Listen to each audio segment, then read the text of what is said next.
Everybody, Daniel here, the Hope Network, Gates of Hope Ministries. So I'm doing another video.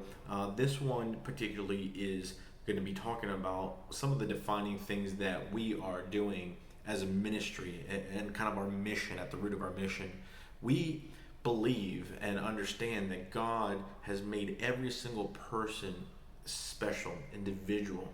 He's formed you in the womb, as he tells Jeremiah. He has a purpose and a plan and a future for you.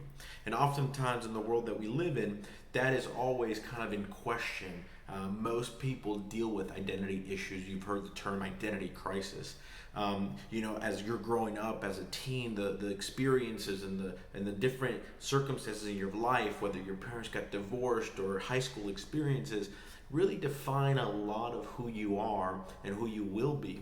And we find in doing ministry with people and sharing the gospel that one of the biggest challenges people have is they have lost hope. The day-to-day has become very mundane, and they've lost sense of hope.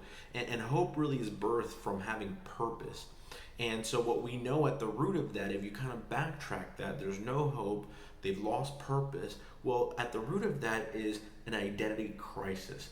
They don't know what God purposed them for. So this video is actually a series of videos talking about the sevenfold attributes of the Spirit of God.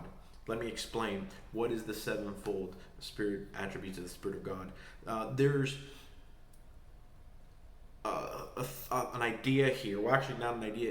It's a biblical truth that God never changes. Would you agree with that? That God never changes? Well, if you do agree with that, let's continue down that line of logic. If you think about all the different characters in the Bible, from Old Testament to New Testament, and God doesn't change, there's an element to these God Spirit-filled men and women that display attributes of God. A while back I was sitting and praying with the Lord and talking to him about this, and he was explaining to me in detail what this looked like. And he said to me, son, the different people that you admire in the Bible, I know as an individual called to ministry, I always looked at people like Paul and Peter and said, man, I want to be like these guys. All these miracles, all these amazing things, all these superhero-like qualities, right? Or you look at somebody like David, becoming a king and a man that sought after God's own heart, called so entangled with the Lord. So you're like, man, I want to be like these characters. And God said, son, you admire these individuals, but what you're really looking at is an expression, an attribute of my Spirit.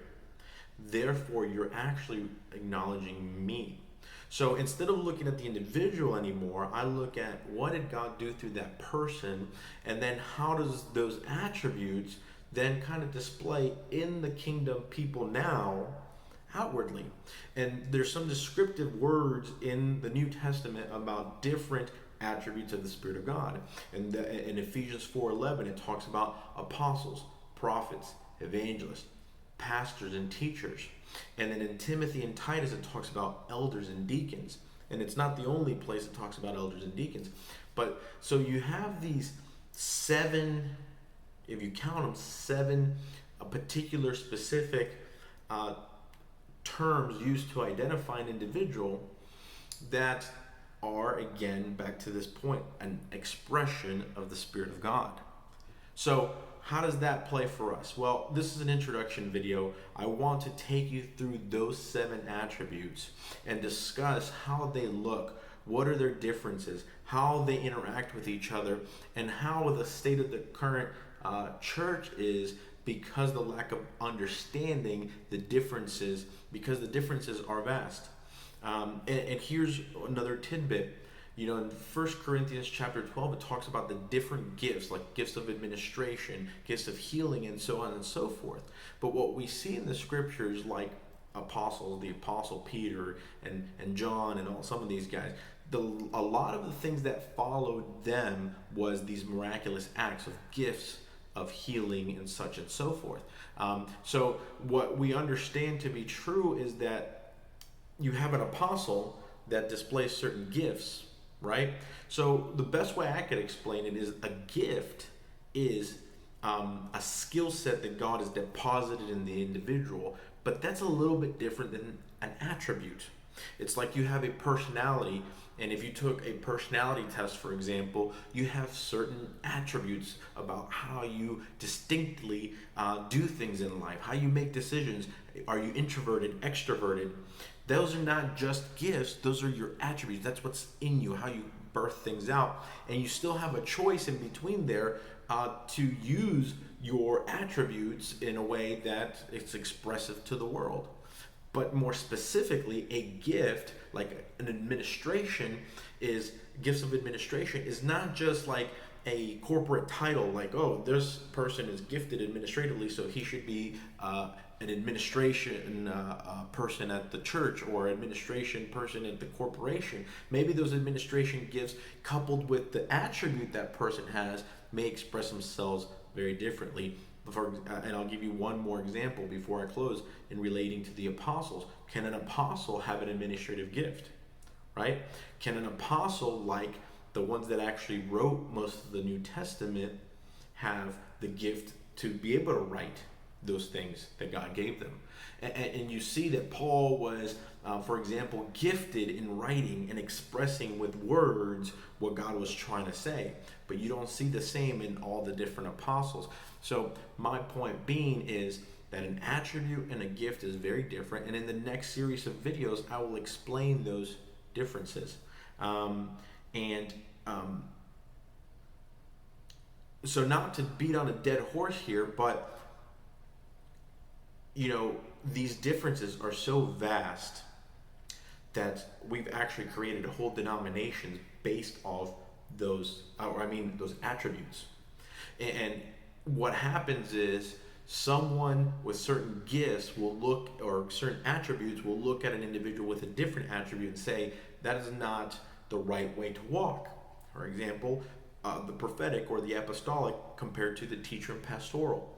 You're going to find a lot more focus on miracles and the supernatural with apostles and prophets, as opposed to teachers and pastors are going to be more focused on the, what you would say, down to earth kind of things, of like taking the scriptures verse by verse, chapter by chapter, expounding on those words and giving understanding to people through that method, and then pastorally counseling and bringing those biblical truths in physical actions, right? Like being moral and paying bills at the right time. It sounds silly, but those kind of things. So you see there's a vast difference between those two worlds.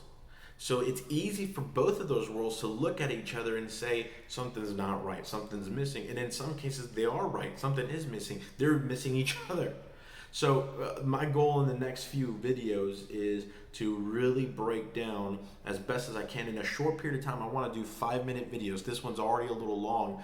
Is 5-minute videos explaining the apostle, the prophet, the evangelist, the pastor, the teacher, elders, and deacons, and how it relates practically through the expression of God in an individual that's spirit-filled, and how it's so important to identify those things, not only for what you see with your eyes and what you understand with your mind, but also for those of us who are prophetic or gifted that way, what God is saying about that individual. Because at the end of the day, what God wants to do is birth in each of us our God-given purpose, so that we can be a blessing to the rest of the individuals in this life, in this world, so that they can hear the gospel of Jesus Christ unadulterated in the pure form, with the love of God really expressing itself through the body, so that people can come together, worship God, and most importantly, have a place in the heavenly realms with God for eternity. So stay tuned. Please watch the rest of the videos. Leave any comments. Hit the like button, subscribe, hit the little bell button so that you can get notifications as these videos come out. And please, just any questions you have. I know that in 5 minutes I can't be as comprehensive as I like, and I know people are going to have thoughts, comments, disagreements about this, but a church, a body of people united with one common mind, filled with the Spirit of God, can really make an impact in the world. The first century church, give you an example, changed a whole empire by dying constantly for their faith because they knew and believed that that was true. So the first century church changed an empire. Where are we today? We're not making the changes necessary in our communities to really save lives. So please stay tuned, and I can't wait to speak to you more on these topics and get your thoughts and opinions on it. God bless you. May the Lord be with you, and love you guys. Peace.